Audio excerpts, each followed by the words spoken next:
Evo, dok ne izgubi loptu, neće da Ništa. nikamo. Evo, samo glava mu je dole, on ne vidi ništa. I na pamet, ovo je...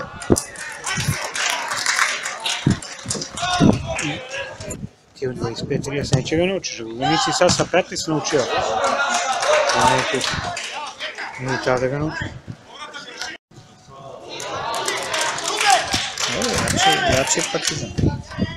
Jača škola. To je jedino prinos kod Partizana i što on uvek crpi iz svoje škole. A kod Zvezde nikad niko ne zaigra iz škole fudbala. Izađu i sve rasprodaju. Sve rasprodaju.